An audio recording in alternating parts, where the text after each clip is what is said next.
daawadayaal tani waa sheeko xanuun badan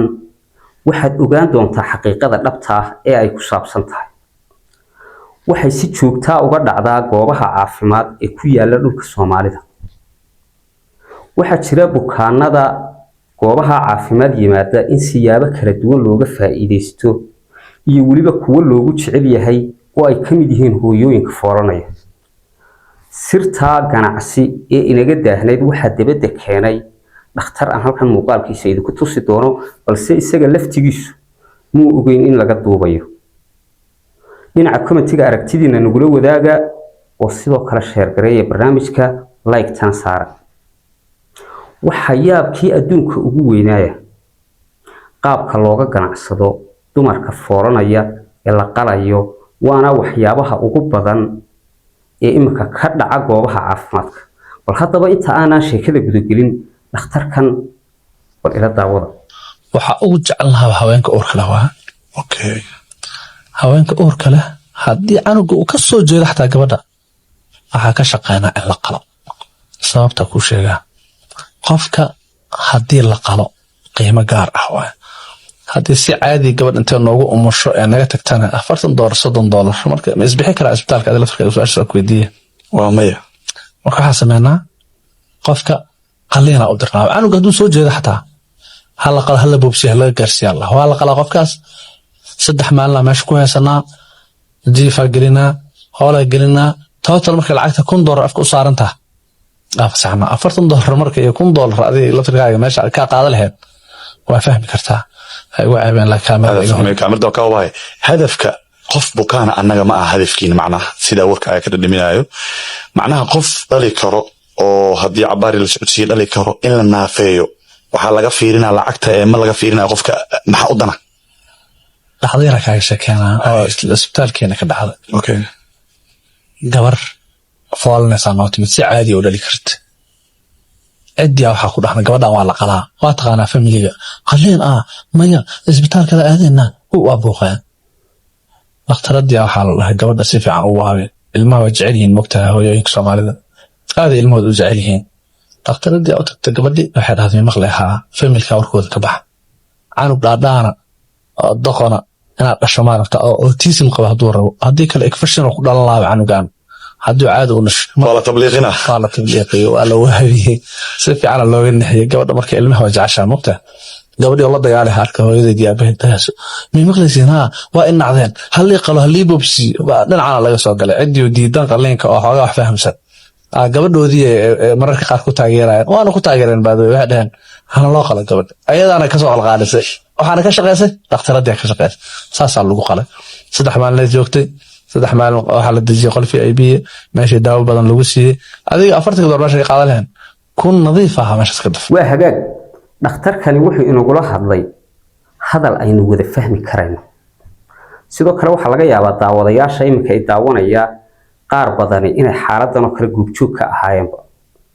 bal haddaba muxuu inoo sheegay cidda loogu jecel yahay ee dhakhtarka la keenaa inay tahay hooyo fooranaysa sidoo kale wuxuu inoo sheegay sida loogu khasbo qalliinka iyo waliba faa'iidada ay u leedahay dhakhaatiirta oo ah lacag waxa uu keenay sirtii ganacsi ee dhinaca caafimaadka ayuu dibadda keenay gebigeedii ajaayib hooyo masaakiina oo hadday doonto 5 caruur gurigeeda kaga timi oo aan waxba haysan ninkeeduna uu maalin dagaalka ama nolosheeda uu kifay karo ayaa fooranaysa oo dhakhtarka la keenaya ka bacdi inta badan marka ay gabadhu fooranaysa waxa soo raaca labada family ee labada dhinac ka soo kala jeeda cidda aad iyo aad looga faa'iideysta waa family-ga gabadhu ka soo jeedo hooyadeed walaaladeed iyo waliba gaar ahaan dumarka waxa jirta hooyada marka dhakhtarka sida loo keeno in hareeraha laga yaaco kalkaarisooyin iyo neeras wax lagu xirxiro computer la yar mariyo markiiba la yiraahdo xaaladeeda caafimaad baa lala tacaalayaa isla markiiba la oranayo sawir loo dirayo ama scan ka bacdi la oranayo ilmihii si qaloocda u jiifa hooyadan way miska yar tahay xaaladda iminka ku sugan tahay ma sugi karto ama fool intaa ka badan laguma sii hayn karo isla markiiba waxa la oranayaa waa qalliin marka ay noqoto inta badan dadka waayeelka ah ama dadka waxgaradka ay weydiidaan muxuu yiri hadaba markiiba waxaan uga faa'iideysanaa dumarka sida waa hooyadeed iminka hooyadeed cid laba murmayso haday tiraaho waa la qalayaa dee sodohdii cid lama murmi karto ninkii waxa la oranayaa saxiix qalliinku laba nooc weeyaan elective iyo emergency elective waa qalliin la isla sii wada og yahay oo go'aan laga gaaray qofkan waxa laga qalayo iyo waliba hawlihiisa caafimaad oo dhan emergency waa qalliinka lagu khasbo ama badbaadada qofku ha ku jirto ama yaanay ku jirin degdeg ah isla markiiba warqad baa lagu soo hordhigayaa informed consent form waa warqadda ogolaanshaha qalliinka ama heshiiska qalliinka ama ogeysiinta qalliinka sida doontaba ka dhiga ma difaaci kartaa qaladaadka ka dhaca ninka doctorka ah ee wax qalaya maya dadkeenu waxay u haystaan inta badan qaladka xitaa isaga ka dhaca inay difaacdo warqadan haddii aad saxeexdo waxa jirta dawooyin qaldan dad si qaldan loo qalay oo inta badan goobaha caafimaad la isku haysto ee Soomaalidu leedahay waa ganacsiga kaliya ee aan lala murmi karin wixii uu ka qabanayo qofka dawadu ku siiyo kama murmi kartid haddii uu isagu go'aan gaaro ku yiraahdo saasan yeelaya lama murmi kartid qiimaha uu ku yiraahdo lama murmi kartid waxa jirta hadaba markay intaasiba sidaa tahay yaa hadaba arrimahan ka dambeeya marka hore horta waxa ugu badan goobaha gaarka loo leeyahay ama private-ka ninkan uu ka ganacsanayaa isaga sariirtiiba u lacaga dawadaasina waa u lacag gacanta uu ku qalayaana waa u lacag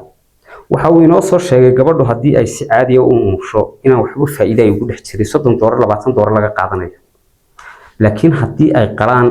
lacagta intay doonaan way gaarsiin karaan $1 wax ka badan way gaarsiin karaan bal haddaba lacagtu markay caynkaa tahay dadka maxaaladooda ay u eegaan iyo qofkan wixii uu haysto mise iyagu ama hala doon ama la soo helo ama hala waaye way qalaan iyagu waxba kama gelin wixii uu haysto lacag dirqi lama waayo hooyo aan haday doonto gurigeedaba masaarifta ku qaadata aanay ku filay ayaa waxa lagu khasbayaa in $900 lagu qalo $900 way ku khasban yihiin inay doonaan isla markiiba maskaxdoodan ayaa la bedelayaa waxa la oranayaa xaaladdan gabadhu ku sugan tahay sidan ma sii ahaan karto gabadhan ilmihii uu ku qaloocday ilmihii kor buu u jeedaa ilmihii uu istaba maray miskiheeda isku dhawaaday waxaasoo dhan waa ereyada isticmaalaan nimanka midhisaynka ama qalliinada iyo kalkaarisooyinka iyo neerasku waa kala duwan waxa laga yaabaa neeraska iyo kalkaarisooyinka waxaan inaanay aad u fahansanayn laakiin ay arkaanba laakiin cidda shuraakada ku ah waa doctorada midhisaynka kuwa iimaan qaba way jiraan oo Ilaahay ka baqaya lama oran karo dii waa wada sida laakiin waxa cadaana arrintan waa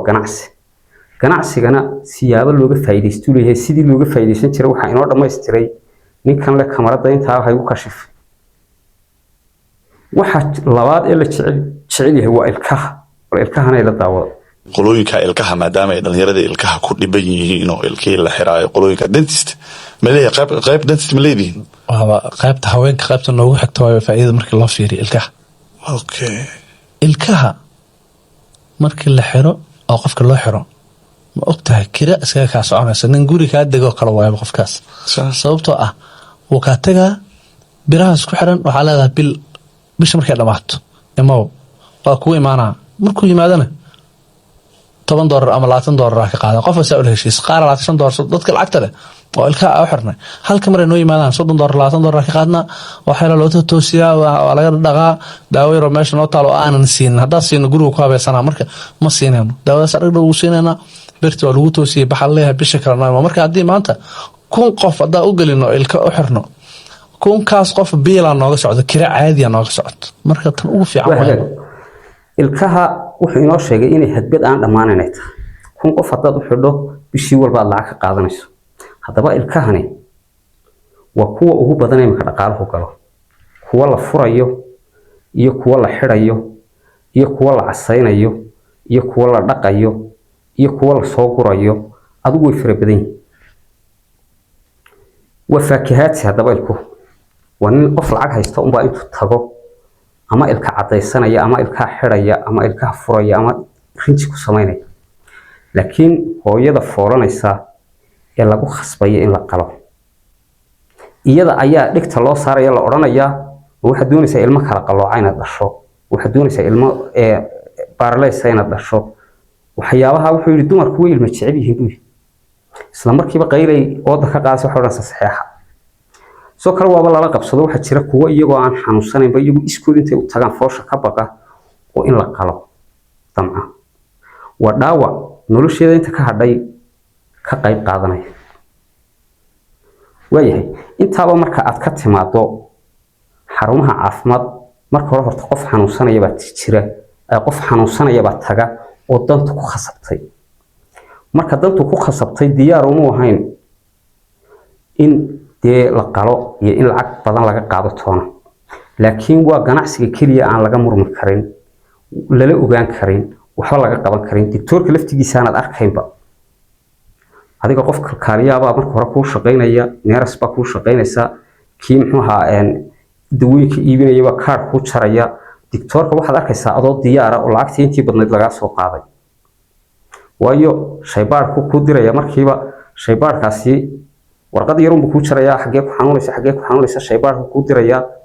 bis shaybaarkaas warqad soo celinaya hadhowna wixii lagu yiraahdo dawo qaado wad ku khasbanta hadaba dawooyinka si loo bixiya marka hore doctorku markuu xanuunkaaga dawooyinka uu qoriyo isaga ilaahay wax xasaabtamaya oo qaar caadi ay way ku jiraan markuu dawada ku qoro dawadii waa ku sii xanuunsatay waad soo noqoto wada timi wuxuu ka bedelayaa dawadii wuxuu ku oranayaa bal taas waan ku bedelayaa taana isku soo eego intaasoo casho soo cun ka bacdi soo laabo marka ay soo laabo marka labaad aad ku soo laabato haddana wuxuu oranay shaybaar kalan ku sii diraya waxa iska ka bedelin hadda doonto sidoo kale taasi waxa weeye qaabka dhakhaatiirtu wax u iibiso sababtoo ah dhakhtarkan waa ganacsade haddii imika dhakhtarka dawladii mushaharkiisa u hayso waxa jira inuu qofkan daacad u shaqeynayo haddii dhakhtarka laaluushka laga ilaaliyo sidoo kale lacag dawladda ka madax bannaan laga ilaaliyo wuxuu noqonayaa qofkan qof daacad u shaqeeya waqtigiisana ku shaqeeya laakiin dhakhtarkii dawliga ahaa ayaa haddana dad gaar ah ka faa'iideysanayaan oo doctor kasta oo jooga wuxuu leeyahay meel bareefada isaga intuu warqad ku qoro ku oranayo tag dhakhtarka adigu ma garanaysid meel buu ku diray dhakhtar buu ku diray wuxuu ka sawirka wadnaha tag ka sawirka caankaas tag kiiba tagta isaga dhakhtarka uu ku diray hadda doono waana shuraakada ugu muhiimsan arintaas dhakhtar walba dhakhtar buu ku diray oo qoranayo ka tag kii marka aad tagto ku sheegmayo waxa ku hayso wuxuu qoranaya kii ku soo diray kula noqo qaabkaas waa qaabka ay u ganacsadaan ee dadka dukaanada looga faa'iideysto kuwa si caadi ah ugu shaqeeyaan way jiraan inta marka aynu ka soo gudubno dawooyinka wadankeena la keeno horta marka hore quality control sax ma leh wali dhakhtar dawooyin inta dekada lagu qabtay lagu oranayo dawooyin qaldan buu keenay oo lagu maxkamadaynayo waayo qofka marka qalad ka dhaco waa in maxkamad la keenay doctor inta maxkamad lagu keenay la yiri ama qalad dhakhtarnimo ama medicine oo qalliin baa ka dhacay ama dawo qaldan buu keenay ma arkin aan horta qaar la fadaxadiyo la soo ceebayo oo leeyahay waxa ay sameeyay wax soo jiraan kuwa la qabsado oo maxaan sheegay dadku yiraahaan si qalad ah wuxuu qalay ama dawo qaldan buu siiyay way jiraan laakiin wali ma aragto in lagu xukumay waa ma aanu ma arag inta marka halka laga yimaado waxa jiray imka dadkeena inta ugu badan wadamada jaarka iyo wadamada dibadda iyo caafimaadka u doonta dhakhtar kaste oo imika Itoobiyaada inuu dhow joogo marka loo qaado qof dhakhaatiirta kale la mari wuxuu qoranayaa dawadii hore laga mayo bal dhakhtar laga mayraya xagga lagu arko dawadii hore ee la siiyay ha laga mayro وبدن إمك كل وحنا لقى يابا تدكين يداونيا إن أحرمها سكر أركتين كومنتي قد سوق رسالتي أركتي وحيابا بدن وأنا سوت شوقي أي شرتي وقف هل كان هدو دونا أفرشان أختار لمري أي إثيوبيا لجينيا هرتين تاني سجل الدوين دويدي للسيابة لقى دوينيا والله ما يريا مدة لقورانيا دويدي هرا لقى ما يريا markay taasi ka dhamaato ayaa caafimaadkiisa la baaraya waxaan laga qaban karaa hadda toole Itoobiya laftigeedu waa la fahmay oo dadka dhulka Soomaalida laga keeno iyaga laftigoodu way ka faa'iideystaan bayimka laakiin boqolkiiba 70 dib way ka fiican yihiin kuwan iyagoo garanaya haddana ku dhacaya waxa weeye haddaba caafimaadku waa nolosha qaybta ugu muhiimsan waana waxyaabaha aan lagu ciyaari karin ee laga kaftami karin ninka dhakhtarkaay hadii uu ku takrifalo aqoonta uu soo bartay waa dambiyada ugu xun waayo qofku noloshiisii oo dhan ku aaminay caafimaadkiisii oo dhan ku aaminay sidii uu uga shaqeyn lahaa wax kasta ha ka qaato balse laakiin waxa jira bukaanada loo geeyo iyadoo lacagtiba ka dhamaatay haddana marka iminka dibad loo qaadanayaa xanuunkan ma hayna mid kale hay ilaahay inoo gargaaro waxa jirta hadaba dawladdu wax ma ka qabtaa dawladaha dhulka Soomaalida oo dhan ka dhisan wax ma ka qabtaa ma arag sidaan soo sheegay wali dhakhtar maxkamad loo soo taagay arrimo caafimaad dhinaca commentiga aragtidina nagula wadaaga like saar barnaamijka tan iyo kulatida ma waxaan leenahay maca salaama muuqaalka xiga waxay idinku soo gudbinayaa waxyaabo aniga laftigayga iga dhacay gabar iga foolatay oo aan dhakhtar geeyay وقلين لو صحيحي وكبعدي دكتوركي waxna u kala si noqdeen oo aan ka qaaday oo dhakhtarka la geeyay oo markii aan geeyay iska dhashay muuqaalka xiga qisada ay ku soo gelin doonaa insha Allah taala like saar barnaamijka maca salaam